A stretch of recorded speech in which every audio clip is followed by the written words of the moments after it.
I'm Whitney Ward. We begin now with our continuing coverage of the City of Spokane's plan to try and find space for an additional homeless shelter. City Council members held a study session today to discuss establishing a criteria for future low-barrier shelter spaces. KREM 2's Amanda Rowley sat in on that meeting. She shares highlights from that discussion with us tonight.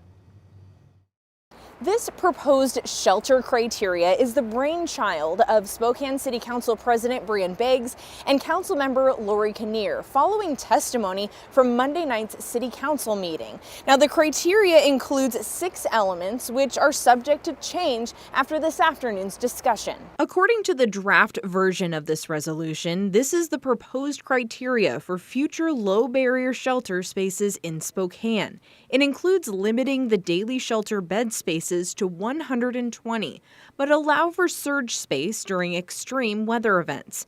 A dedicated space on site for local resources to help people transition out of homelessness, and a provision for 24/7 security. It is not meant as a final copy. It's meant to elicit conversation. In Council's conversation today, Councilmember Michael Cathcart expressed concerns with limiting the shelter beds to 120. We would need at least 3 of these to address the illegal camp in East Central and have an opportunity for those folks to move to a different location.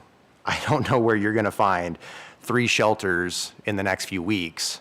And so I think that puts us in a really bad position. The Trent Avenue shelter site was estimated to provide 250 beds.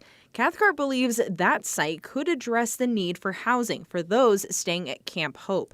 But some council members believe that's too many people at one site. Yeah. That is what we were hearing, was people don't want to be jammed in, and we've seen 2 failures already with HOC and with the convention center. No action was taken on this resolution today. In fact, the proposed criteria may change based on discussion from council members. The hope is, though, to bring this resolution to a vote soon. Amanda Rowley, KREM 2 News.